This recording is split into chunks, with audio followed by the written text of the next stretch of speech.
अब ठीक से काम नहीं कर रहा है। उसके कई सारे कारण हैं। कबीर के समय में भी कुछ कारण रहे होंगे, और कबीर जब अपनी बात कहते हैं तो वो एक माया के हवाले से बात करते हैं। और उनका एक बहुत प्रसिद्ध पद है, कहते हैं कि माया महा ठगनी हम जान, त्रिगुण फास लिए कर डोले, बोले मधुरी बानी, माया महा ठगनी हम जाने। अभी यहाँ तक माया समझ में नहीं आता है, जो माया किस माया की बात करते हैं। जो उसकी अगली पंक्ति है उसमें कहते हैं कि ब्रह्मा के यहाँ सरस्वती के रूप में बैठी है, विष्णु के यहाँ लक्ष्मी के रूप में बैठी हुई है, शिव के यहाँ भवानी के रूप में बैठी हुई है। तो हम आस्तिक लोग भड़कते हैं कि वो कबीर मुसलमान है इसलिए हमारे देवताओं की आलोचना कर रहे हैं। यह एक हमारी एक अपनी समझ थी। इससे धीरे धीरे हम लोगों ने पढ़ना शुरू किया, और आप मिथकों में मत जाइए और प्रतीकों में मत जाइए। तो आप देखेंगे ना कि जो मनुष्य को मनुष्य से अलगाने के लिए जो भेद बुद्धि काम करती है, वो मूल रूप से यही तीन चीजें हैं। हमारे पास ज्ञान अधिक है, हम आपसे श्रेष्ठ हैं, और हम आपको कुछ नहीं समझेंगे। और ज्ञान की जो देवी है वो सरस्वती है।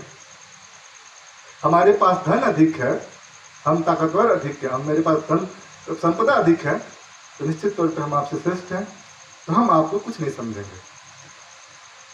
हमारे पास शक्ति, जो आज भवानी जो दुर्गा का अवतार है, वो शक्ति के रूप में पूज्य है।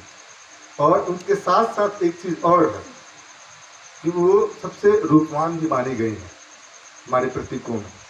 आप देखिएगा कि जो मनुष्य को मनुष्य से अलगाने की जो मूल जो तत्व है, यही तीन चार चीजें हैं जिसके आधार पे आदमी बटा हुआ है। फिर और हम आगे बढ़ेंगे और आगे आएंगे तो देखेंगे कि आज के जो परिवेश में एक बड़ी समस्या उभर के आई है, वो है जात। एक बड़ा मुद्दा है। शायद हम धर्म से मुक्ति पा जाएंगे एक स्तर तक, शायद हम धन से भी मुक्ति पा जाएंगे एक स्तर तक, ज्ञान से भी मुक्ति पा सकते हैं एक स्तर तक, लेकिन जात बड़ी कठिन है, उससे मुक्ति पाना बहुत कठिन है। तो जो इस तरह के संत महात्मा आए और लगातार आए, ऐसा नहीं कि यही एक आए, इनके पहले भी बहुत सारे लोग हैं, इनके बाद भी इन लोगों ने भी हम जैसे जो सत्संगी भाई लोग हैं, उनकी एक प्रेरणा थी, एक आग्रह था, एक कोशिश है कि हम लोग इन सब चीज़ों से ऊपर उठें। जब हम यहाँ बैठते हैं तो बहुत अच्छी अच्छी बातें सुनने को मिलती है, बहुत अच्छी अच्छी चीज़ें हमें लगता है नहीं कि माधव जी भी बात करेंगे तो आप सुनिएगा, मैं उनको सुनता हूँ तो मैं सुनते रह जाता हूँ, फिर बाद में दिमाग क्लिक करता, अच्छा वो तो इन्होंने यही बात कहा। जब हम बात सुन रहे होते हैं तो निश्चित तौर पे उस भाव में बहते चले जाते हैं। दर्शन की बातें हैं और बहुत गूढ़ हैं, और 5, 10, 15 मिनट में इसे खत्म नहीं किया जा सकता, लेकिन मैं 2-3 चीज़ों पे जोर देना चाहूँगा कि समाज को ठीक करने से पहले हमें खुद को ठीक करना होगा। जब तक हम खुद को ठीक नहीं करेंगे तब तक ये सारी चीज़ें दूर नहीं होंगी। और ठीक करने के बहुत सारे कारण हैं, बहुत सारे उपाय हैं, आप बहुत सारे उपायों पर मत जाइए। एक चीज़ जो आपके पास मौजूद है, आप सिर्फ उसको ठीक कीजिए, और उसके बाद देखिएगा एक चमत्कारिक परिणाम आएगा, और वो है हमारी भाषा। यही तय होता है, जैसे हम बातचीत कर रहे हैं, यही तय होता है कि हम अगले को क्या मानते हैं। यदि हमारी भाषा ठीक हो जाती है तो जो इन संतों ने सपना देखा तो बहुत कठिन नहीं है, बहुत आसान है, हम उसको पूरा कर सकते हैं। इन भाषा इतनी आसान नहीं है कि जो आ जाएगी और भाषा हम इतने ठीक ढंग से समझ पाएंगे। हम जब मैं भाषा कह रहा हूँ तो भाषा मतलब सिर्फ भाषा नहीं है जो हम बात कर रहे हैं, भाषा जब हम कहेंगे उसमें हमारा व्यवहार भी है। कबीर का वो एक बहुत प्रसिद्ध साखी है कि बोली एक अमोल है जो कोई बोले जान। अब सब रोज बात करते हैं, लगातार बात करते हैं, घर परिवार से लेके चौराहे मोहल्ले सबसे बात करते हैं, लेकिन कभी हम इस पे ध्यान ही नहीं देते कि हम बात क्या कर रहे हैं, और बात कर रहे हैं तो किस लहजे में बात कर रहे हैं। हमारे आपके परिवार में बहुत सारी समस्याएं रोज क्रिएट होती होंगी, बहुत सारी समस्याएं का रोज हम जन्म देते हैं और उनका समाधान करने के लिए वर्षों वर्षों तक परेशान रहते हैं। आप सिर्फ भाषा ठीक कीजिए, आपके जीवन की 80% समस्याएं खत्म हो जाएंगी। ये मेरा खुद का विश्वास है। आप अपने बेटे से, अपनी बेटी से, अपनी पत्नी से, अपनी माँ से, अपने पिता से, जब हम इन जो अपने घर के अंदर के लोगों में जब हम उस मानवीय संवेदना के साथ प्रस्तुत नहीं हो सकते हैं, तो फिर हम दुनिया के सामने कैसे होंगे?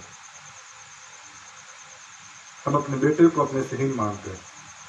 हमारी पत्नी अगर कोई हमको राय दे दे तो हमारे अहंकार को लगता है कि लोग पत्थर मार दिया, मतलब हम बिलबिला जाते हैं, तुम भी कर सकती है सब बातें। और उसके बाद देखिए हमारी भाषा का तेवर कैसे बदलता है। तो बहुत सारे पहलू हैं मानव धर्म को आगे बढ़ाने के लिए। इस मिशन के में बहुत सारे लोग काम कर रहे हैं। आज मैं पहले दिन आया हूँ और माधव जी का एक स्नेह मिला मुझ पर, तो मैं आपसे बस उस चीज़ को मैं जिक्र करना चाहता हूँ। अगर मेरा आना यहाँ सार्थक होगा कि हमारी बात को कोई एक बच्चा आप तय करना कि आप दुनिया में कुछ ठीक करो या मत करो, बस एक चीज़ ठीक करना, अपनी भाषा ठीक करो। और देखो, मैं अगर अगली बार फिर आऊँगा तो आपके जीवन में जो परिवर्तन होगा आप उसे खुद महसूस कर पाएंगे कि हाँ, कि आपने क्या हासिल किया। तो मैं साखी को पूरा कर देता हूँ। कबीर कहते हैं कि बोली एक अमोल है, जो कोई बोले जान फिर तराजू तौल के तब मुख बाहर आ।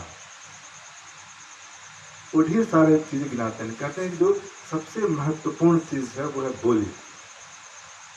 वो बहुत अनमोल है, क्योंकि वो हमारे पास, इसलिए हमें उसकी अहमियत नहीं मालूम होती है। हम लगातार बात करते चलते हैं, किसी को कुछ भी बोल सकते हैं। हमारे जीवन की आधी समस्याएं हमारी भाषा के चलते हैं। वो झगड़े जो होते हैं, जो दूसरे से लोग जो रात तकरार होते हैं, किस लिए होते हैं? भाषा से। सास बहू में झगड़ा क्यों होता है? भाषा से। कहते ना, अरे इतना मजाल को हेतर बोल दी। बात महत्वपूर्ण नहीं है, बोलने का तरीका महत्वपूर्ण है। बेटा क्यों? अगर बेटा झनक के उठ जा, अरे आज तो उसने मेरी आंख दिखा दिया। ये जो भाषा है, अगर हम भाषा ठीक कर लेंगे तो जो मानवीय गरिमा पे, जो मानवीय संवेदना पे, जो मानव में जो भेद है, उसे कुछ हद तक हम कम कर सकते हैं। धन्यवाद माधव जी, आपने इतना स्नेह दिया। फिर कभी।